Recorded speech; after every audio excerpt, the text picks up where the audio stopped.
Hello everyone, you are watching food fitness and fun और मैं हूँ डाइटिशियन मंजू मलिक। तो पिछले 2-3 महीनों से एक क्वेश्चन काफ़ी फ्रीक्वेंटली मुझसे पूछा जा रहा है, how I lost my pregnancy wait.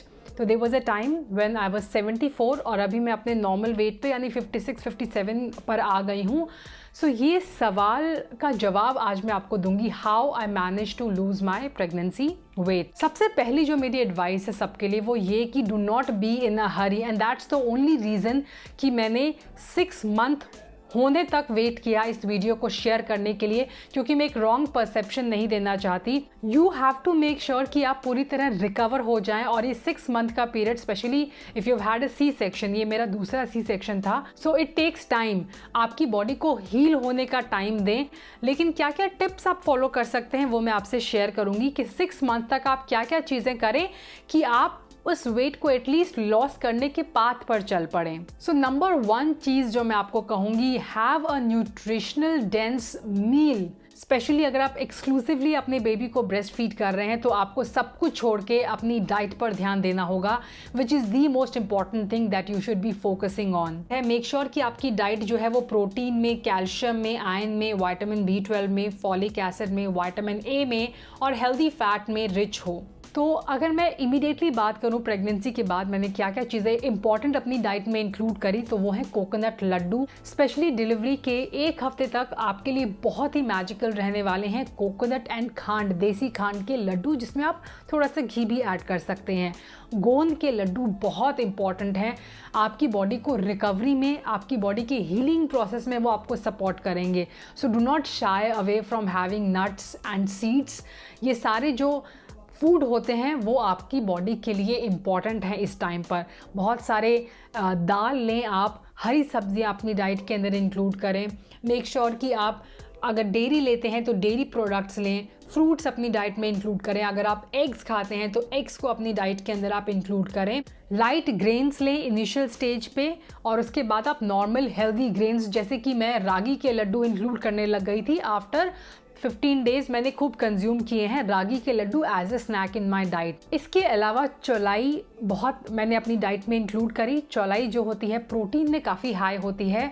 It is a pseudo grain, चौलाई को एमरंथ भी कहा जाता है। ये इंडियन कीनुआ है मैं कहूँगी इसे, और ये जो ग्रेन है वो ब्रेस्ट फीड को भी इंक्रीज़ करता है, मिल्क के प्रोडक्शन को इंक्रीज़ करता है in a mother. Apart from that, immediately after delivery मैंने अजवाइन का पानी, मैंने सौंफ का पानी और मैंने मेथी का पानी अपनी डाइट में इंक्लूड किया था। Delivery takes a toll on your digestive system, तो उसे बनाए रखने के लिए, इम्प्रूव रखने के लिए और आपके सिस्टम को क्लियर करने के लिए ये आपकी डाइट में काफ़ी इंपॉर्टेंट रोल प्ले कर सकते हैं। Now snacking is very important, क्योंकि हम लोग कई बार मेन मील्स तो हेल्दी खा लेते हैं, लेकिन because we have a small baby तो स्नैकिंग हम ज़्यादा केयरफुल नहीं कर पाते हैं। मेक श्योर कि आपके पास रेडिली अवेलेबल हो food for snacking, because if you are feeding तो आपको जल्दी जल्दी भूख भी लगेगी। ऐसे में रागी के लड्डू, चौलाई के लड्डू या फिर घर का बने हुए कोई अच्छे हेल्दी एनर्जी बार, गोंद के लड्डू आप बनाकर रखें और उन्हें आप कंज्यूम करें। Apart from that, fruits are there, vegetables are there जो आप अपनी डाइट के अंदर इंक्लूड कर सकते हैं। दूसरी चीज़ है hydration, very important. Again if you are breast feeding तो आपको अपने आप को हाइड्रेट रखना बहुत ज़रूरी है।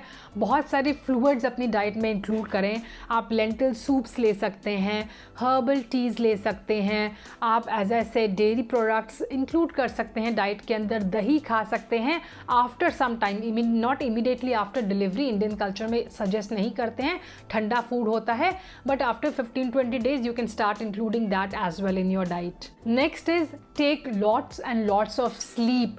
आप स्लीप में वेट लॉस करेंगे अगर आप अच्छी तरह से लेंगे। A lot of females are sleep deprived which is natural because you have a small baby to look after, लेकिन कोशिश करें कि आप किसी न किसी से हेल्प लें ताकि आपकी हेल्थ ख़राब ना हो।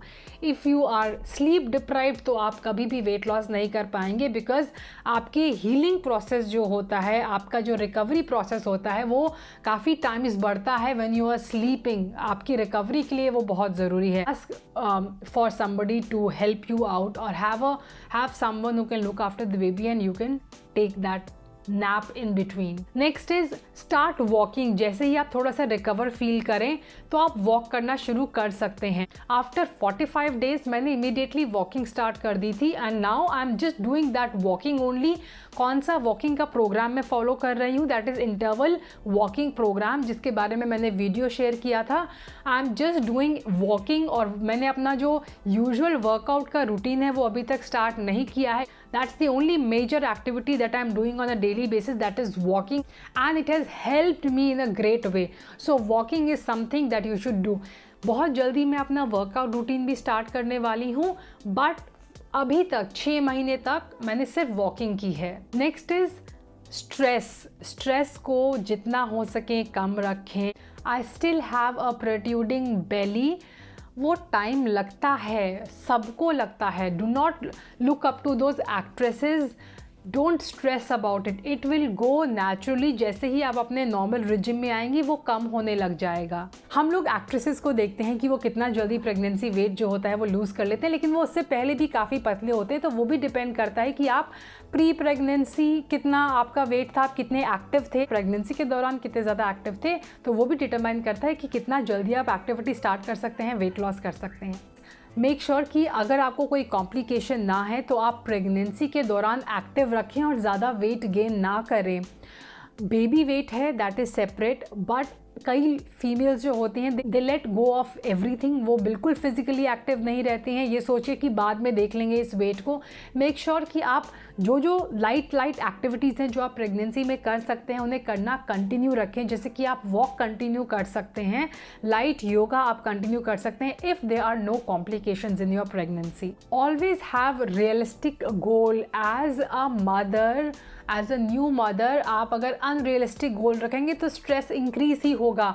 अगर आप स्ट्रेस ज़्यादा लेंगे तो आपके बॉडी के अंदर कॉर्टिसोल हार्मोन बनेगा.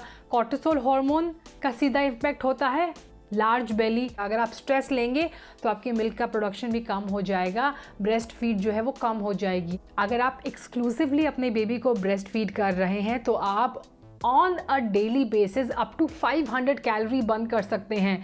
यानी 2-3 घंटे में जितना आप हार्डकोर एक्सरसाइज करके कैलोरी बर्न करते हैं उतनी कैलोरी आप सिर्फ अपने बेबी को फीड करके बर्न कर सकते हैं. क्योंकि आप जो कैलोरी कंज्यूम करते हैं उसी कैलोरी से, उसी फीड से आपकी बेबी का फीड भी बनता है. तो आपकी बॉडी के उस प्रोसेस से you are burning a lot of calories. Get help if possible. So I live in a joint family. I am blessed to have a very supportive family. मेरा पार्टनर, मेरी मदर इन लॉ सब मुझे help करते हैं. So don't hesitate to ask for help. अगर आपकी family away है you can get some outside help like nannies or maybe maid, जिससे आपका जो वर्कलोड है वो कम हो जाए. What not to do when you are trying to lose that weight that you have gained. Number 1, never even think of dieting. Don't be in a hurry to lose weight. Do not do any heavy exercise. In fact, pregnancy जो है it takes a toll on a female's joints, their bones. तो आप please heavy workout ना करें. Start slow. हो सके तो किसी फिजिशियन से भी आप कंसल्ट कर सकते हैं. कोई फिजियोथेरेपिस्ट है उससे आप कंसल्ट कर सकते हैं. There is no one size fit all approach to losing weight after delivery. सबको टाइम लगता है, सबका recovery process, healing process different होता है. So thanks for watching. I hope ये वीडियो आपके लिए यूजफुल रहेगा. Stay healthy, stay fit, stay active and I will be back very soon. Until next time, you take care. Bye bye.